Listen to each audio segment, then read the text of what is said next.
Welcome to Positive Recovery MD. If you're listening, chances are you want to create happiness around you and thrive in your life. We're glad you're here and you've come to the right place. This podcast will inspire and motivate you to not merely survive your recovery journey, we'll give you the tools to build or strengthen your foundation to thrive and flourish in your life. Each week, we'll come together as a community to have authentic conversations around addiction, recovery, and what matters. Growth and progress, not perfection. All while developing positive habits for you to utilize in your life. To learn more, please visit positiverecoverymd.com to sign up to receive the daily positive interventions that we'll review, as well as gain access to exclusive Positive Recovery content available only to Positive Recovery MD listeners. All right, let's get started.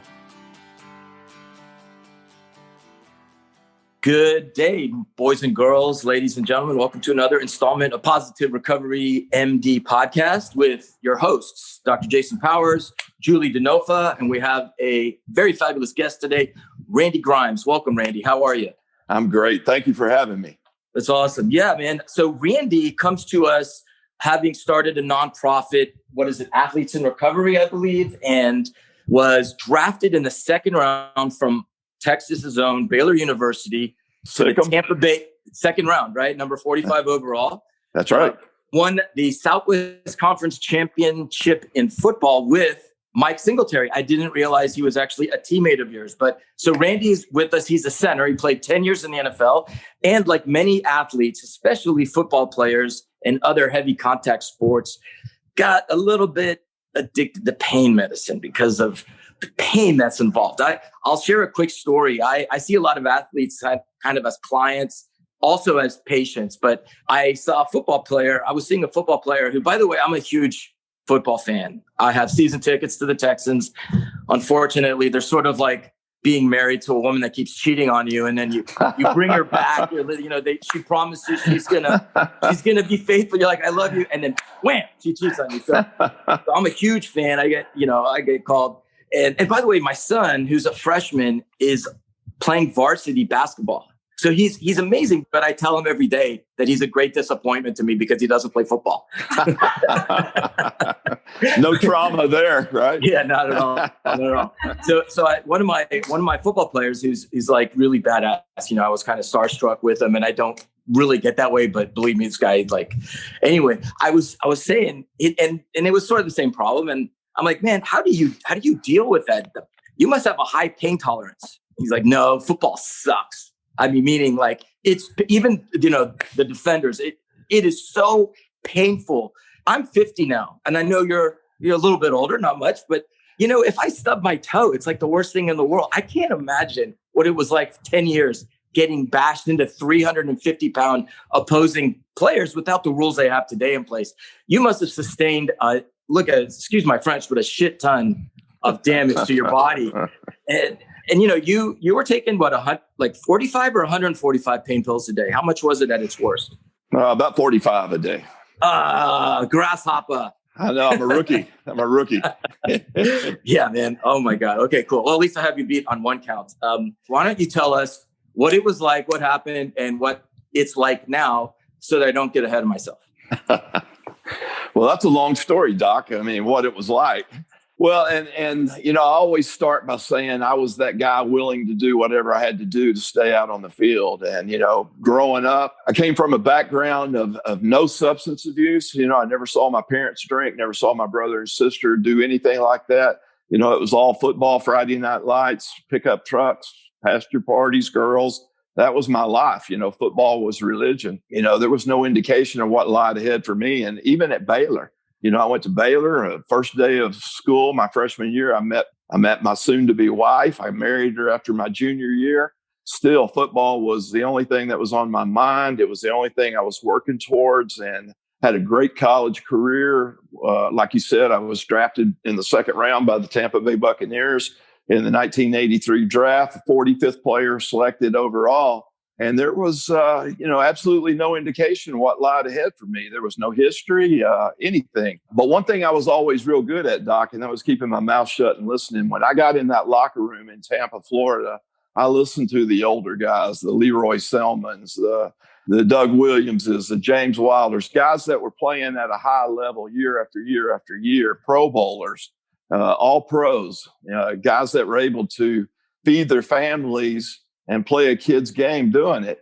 And that's who I wanted to be. I wanted to play the game on my own terms and be the best center that ever played. So I was willing to do whatever it took to stay out on the field, which is, the first thing I learned about pro football when I got there was it's not a game anymore. It's a job. And the second thing I learned was you stay out on that field no matter what, because if you're not out there in your position, somebody else was going to be. That meant taking handfuls of pain pills every day to practice through the pain, to play through the pain in games, and handfuls of sleeping pills every night to get to sleep through the throbbing pain.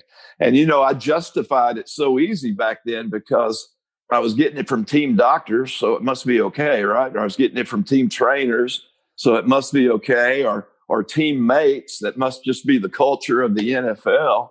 So, Doc, I was not going to be the guy that got the reputation as always missing practice, always on the injury report, always waiting in line to see the doctor, always being worked on by the trainers. I was not going to get that reputation because that's a reputation you never got away from in what was sure to be a short career.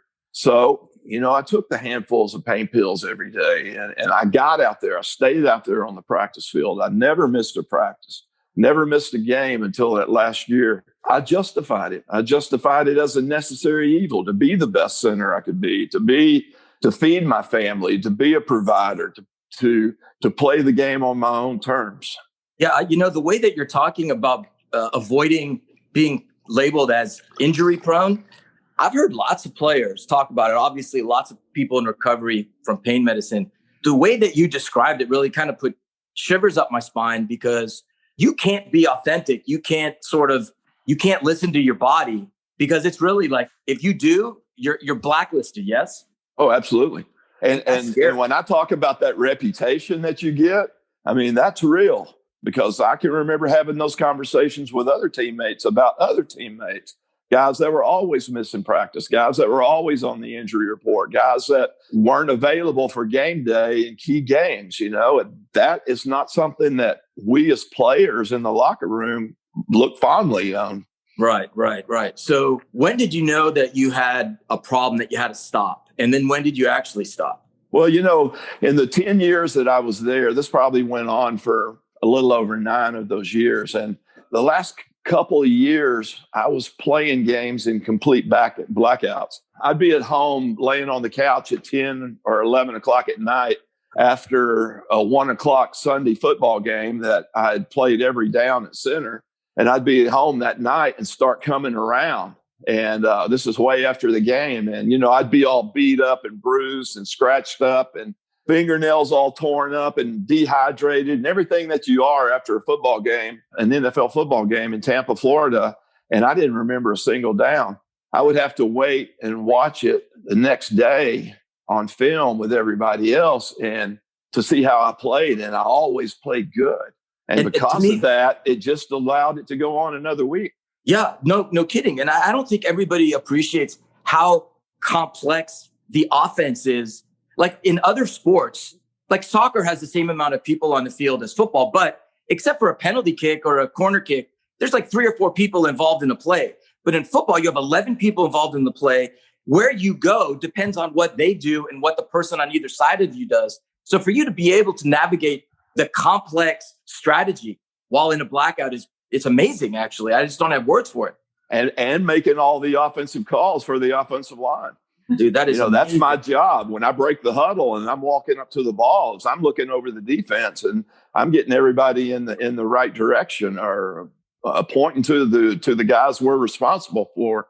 And everybody's counting on me to get them in the right place. So, I did that for 2 years, mistake free in a blackout. It's amazing to me too. It's not something I'm proud of, but it is certainly part of the story. And that's where this necessary evil led me to. And, Doc, in those 9+ years that this was going on, not once did anybody ever say, Randy, why are you slurring your words? Or Randy, why are you nodding off in meetings? Or Randy, why are you late to practice every day? Or Randy, why are you the last to leave the building every day and pills are missing out of the drug safe? Nobody ever asked me that.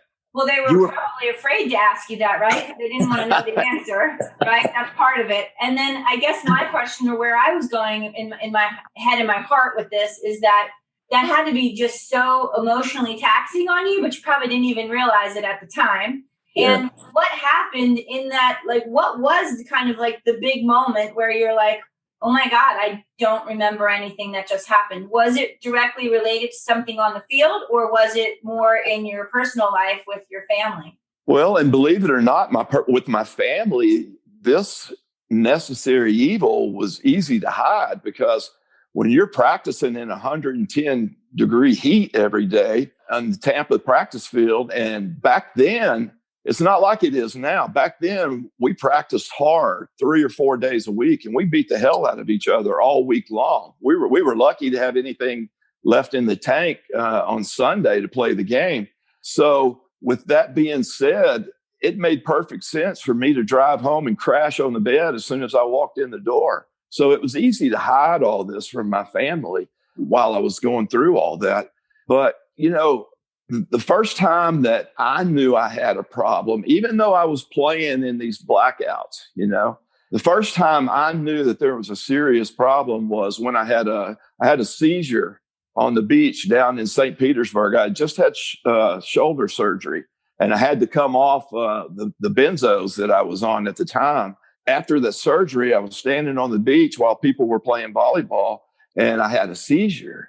And everybody was like, oh, my God, what made Randy Grimes have a seizure? Let's get him in the hospital. And I spent like a week in the hospital having all these tests run. They wanted to know if I had a seizure disorder. Did I have epilepsy? Did I something else going on with my brain? And they never could figure it out.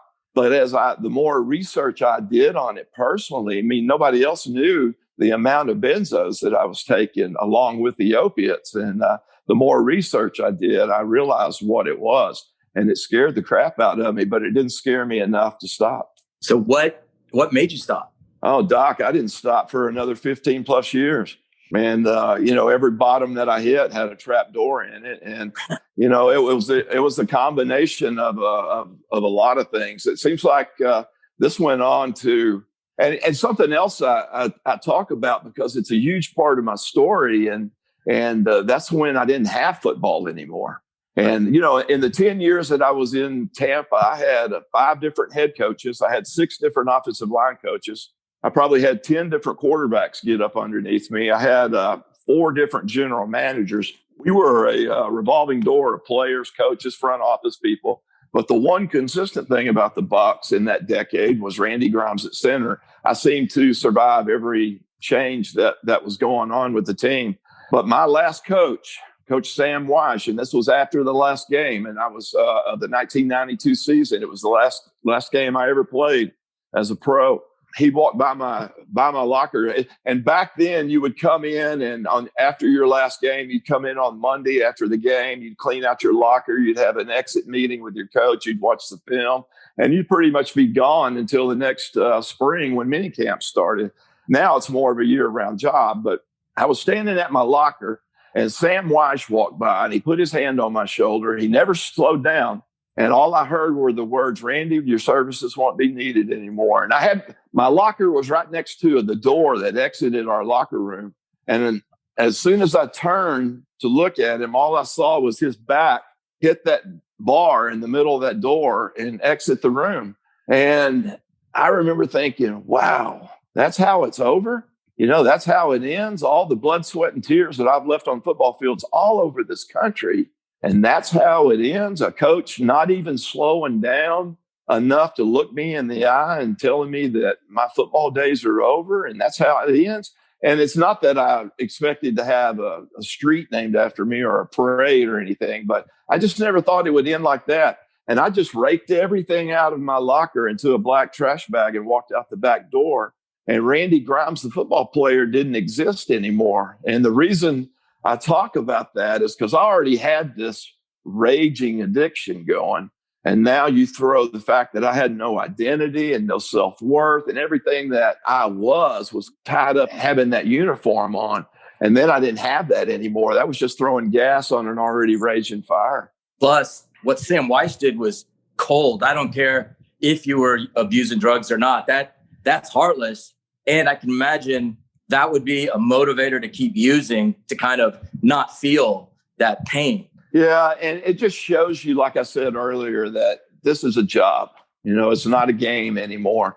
Unfortunately, that's the way it is. And when you're not competing anymore, when you're not raising the bar anymore for the team, then it's time to cut you loose. And, it is what it is. But I just never thought it would end like that.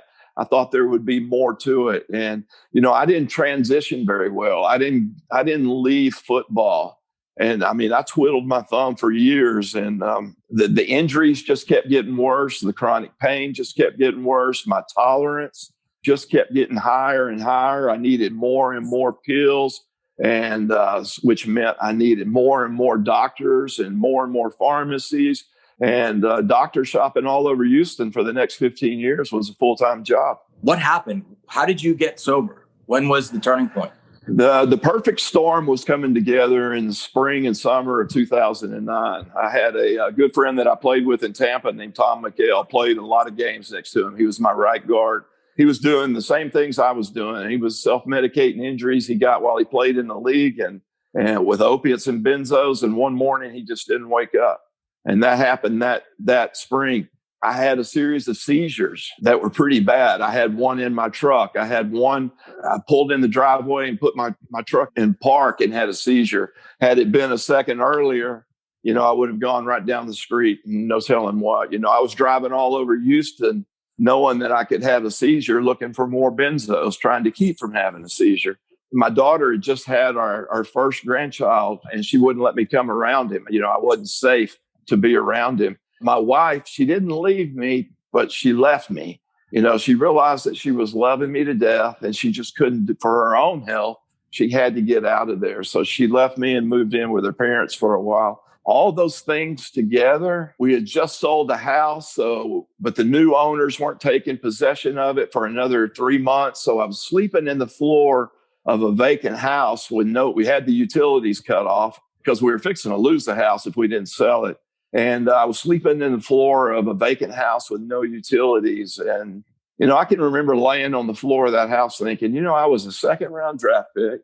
I was the 1988 NFL Man of the Year. I've married my dream girl cheerleader wife. I've got 2 great kids. And here I am laying on the floor of a vacant house with no utilities. That's where it brought me. Every good job I ever had, I lost. Every good relationship I ever had, I lost. Every good automobile got repossessed. And, that's where it took me. Those 15 years of running and gunning all over Houston. And that was the spring and summer of 2009. Did you pick up the phone and call a friend, or did you how did you find treatment? My wife was willing to make one more phone call for me. And whoever she talked to in New York at the NFL offices, back then they didn't have any resources for former players. But whoever she talked to that day up at the league office knew somebody who knew somebody who knew somebody. And that's how I got into a treatment center in Florida and got on an airplane that night. And that was September 22nd of 2009. No relapse since, yeah? No, That's good. Awesome. I know for a fact that he gets to spend time with his kids, his grandkids, and how important that is to him.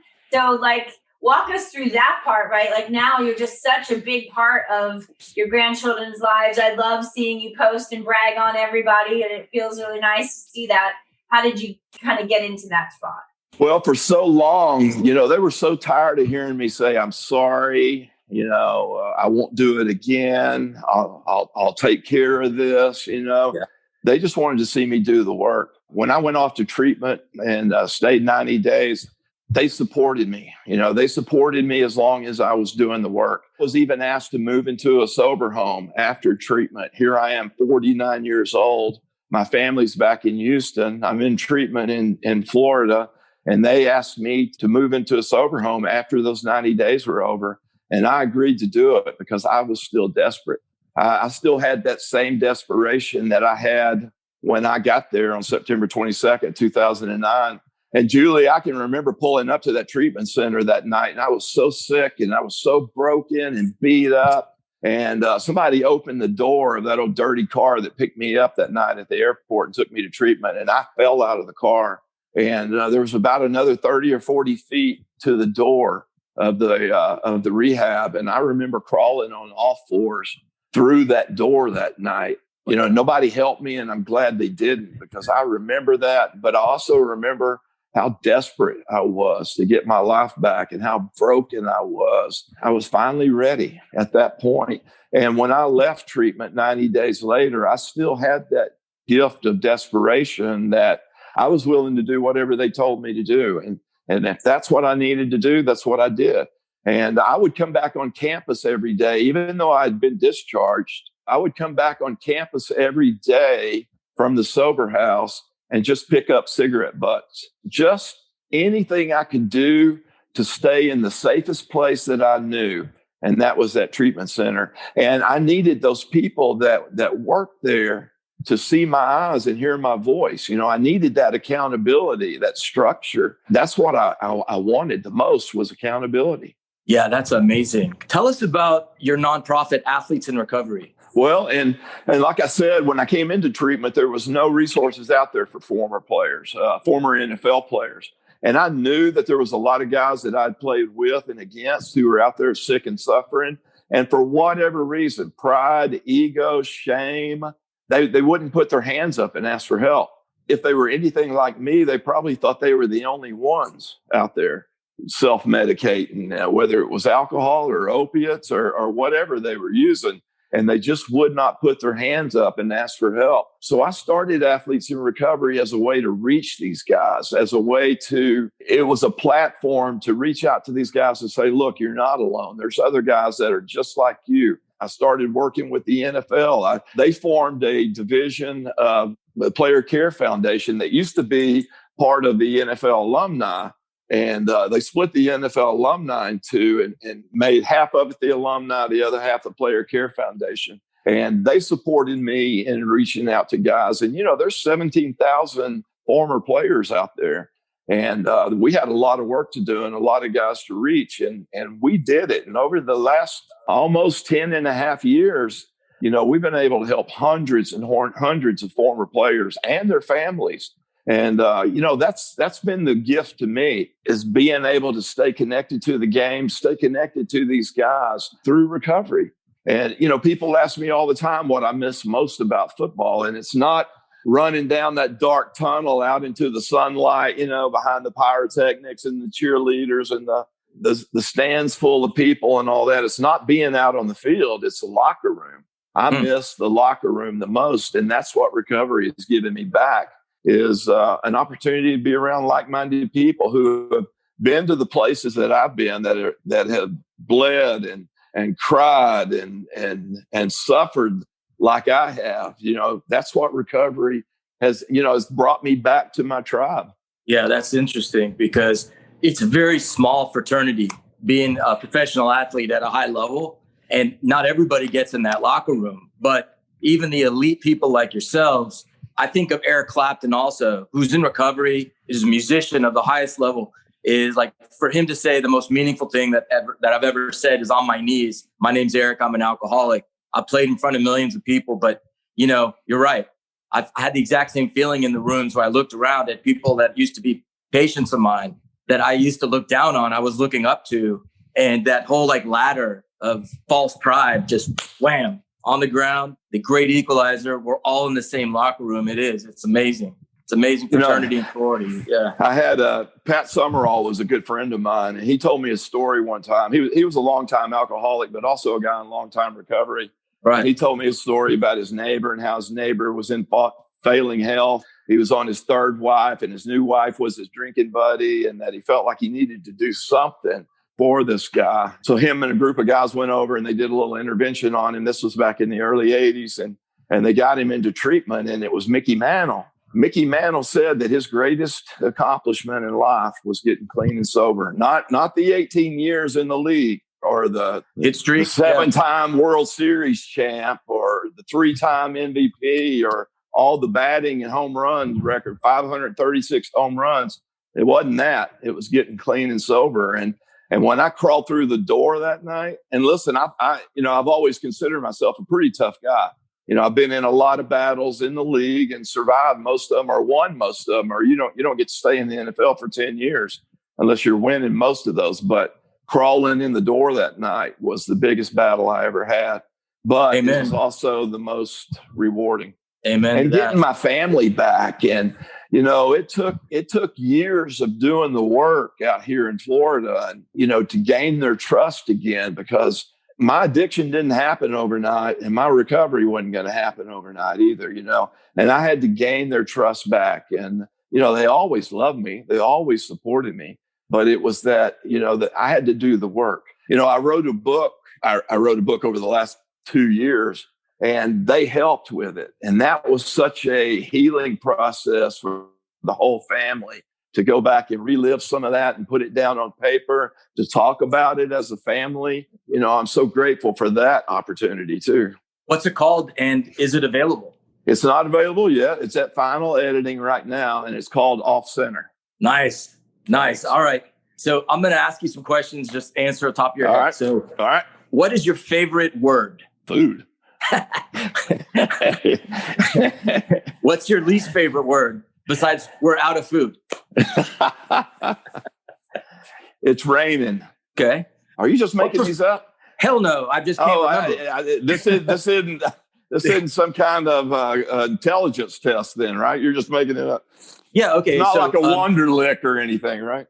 No. Okay. So here's the next question. So man B is traveling east at 140 miles an hour.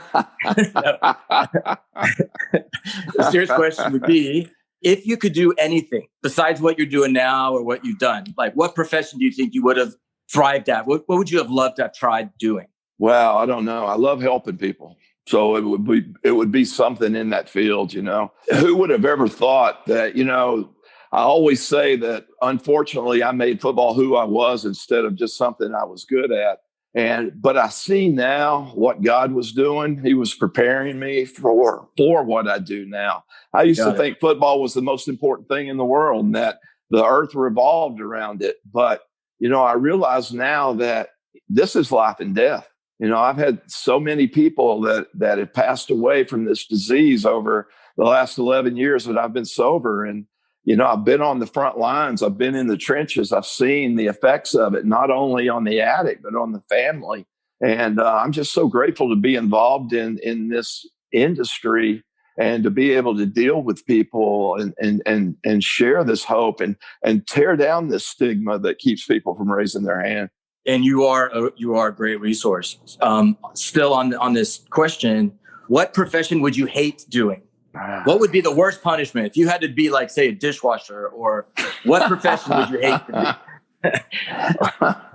That's what Jeff Bagwell said. So just our most recent athlete, Jeff Bagwell, said he would hate to be a dishwasher. A dishwasher. I do that every night anyway. Probably a doctor. All right. Good. I could not be a center.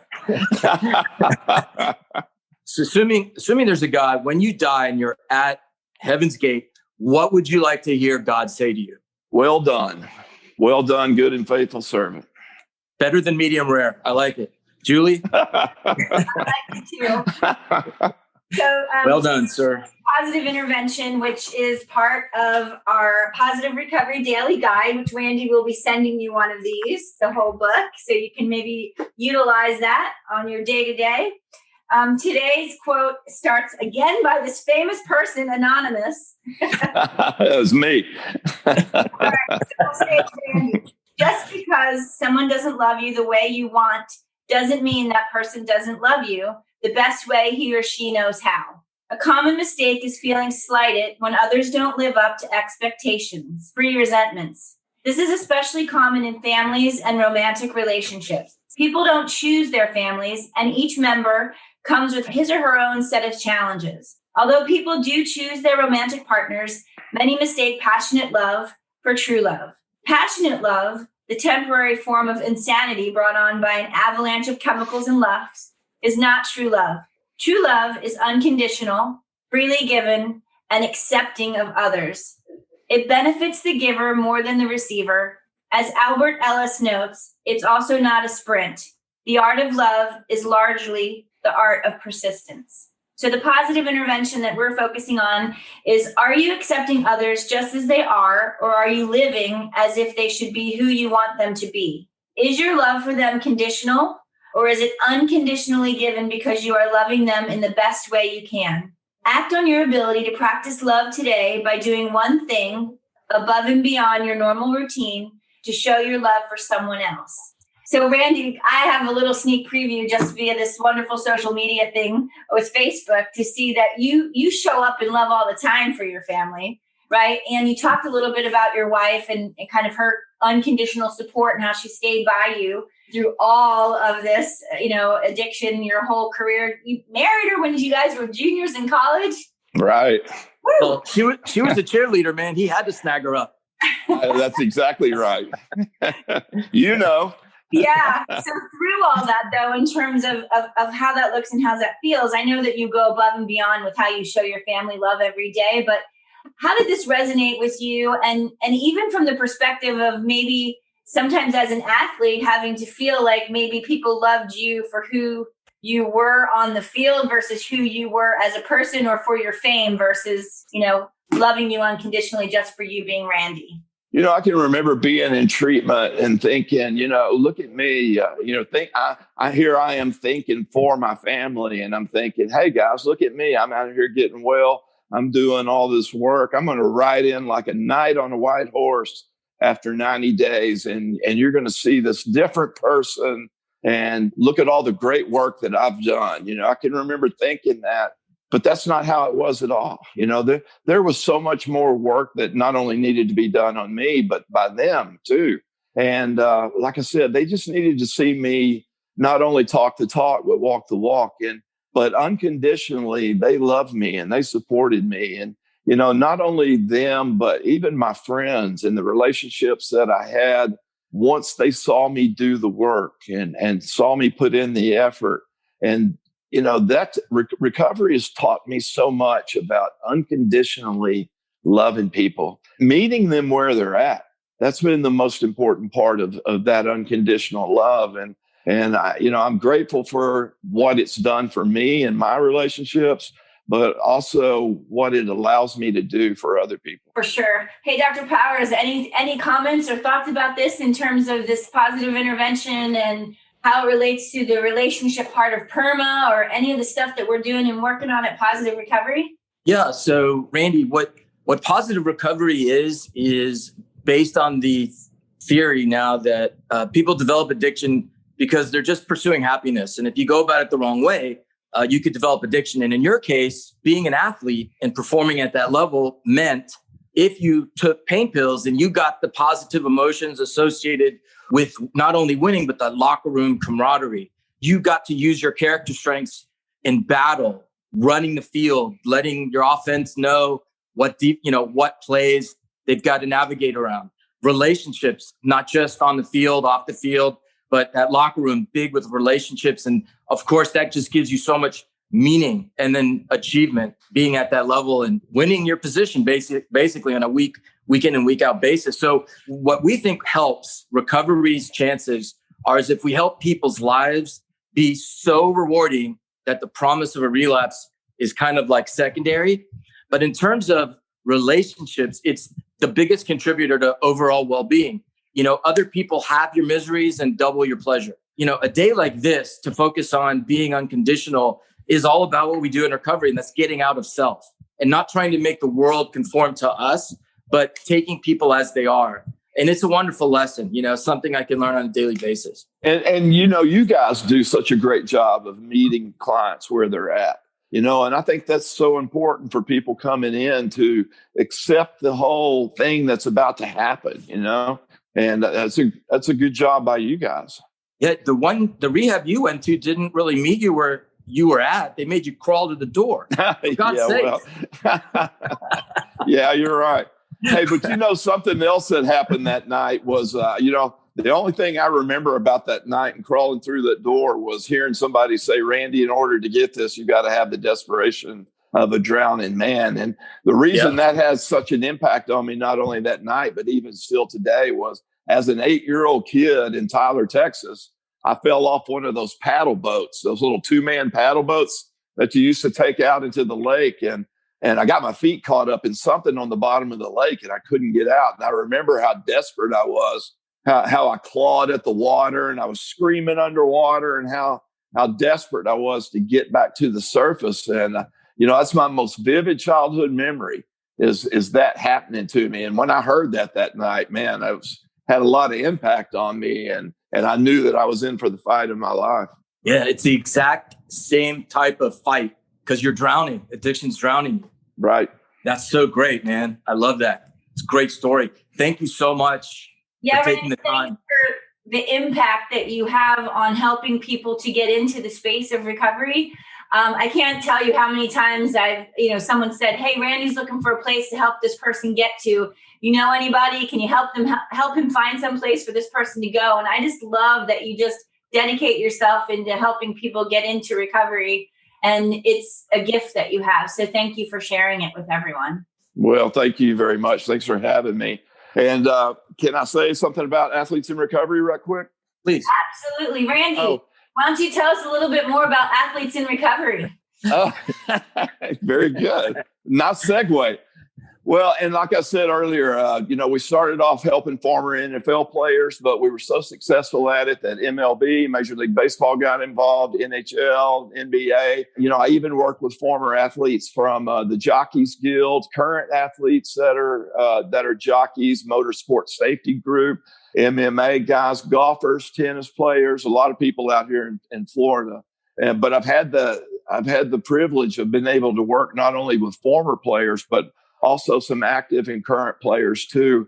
So I'm really proud of that. And Athletes in Recovery is a vehicle to work with these different former athlete groups that are out there, but also a platform to bring all these guys in recovery together, create a locker room type setting. We do speaking engagements at schools, and it's just it's an opportunity for athletes to bond together and hang out together and be a part of this and help other people that, just like we were helped. So you can get in touch, or you can go to the website. You can see it at proathletesinrecovery.org. And Randy Grimes Speaks. There's some stuff on there about athletes in recovery. Of course, my Facebook page, Twitter, Sober Center 60, Instagram is Sober Center 60. Look me up, and if there's ever anything I can do for anybody, just reach out, put your hand up. Awesome. Thanks so much, Randy. Thank you all for having me. I appreciate it. All right. Well, thank you guys for joining us for another edition of Positive Recovery MD podcast. We had a great time. We hope you did too. Hope you learned a thing or two, and we'll talk to you next time. Thank you for listening to this episode of Positive Recovery MD. Don't forget to visit positiverecoverymd.com to sign up to get your daily positive intervention sent straight to your inbox. Be sure to subscribe to Positive Recovery MD on Apple Podcasts or wherever you listen to your podcast to receive an automatic download when a new episode drops. And as always, if you or someone you know needs help, visit positiverecovery.com or call 877-4SOBRIETY, which is 877-476-2743. We are here to help.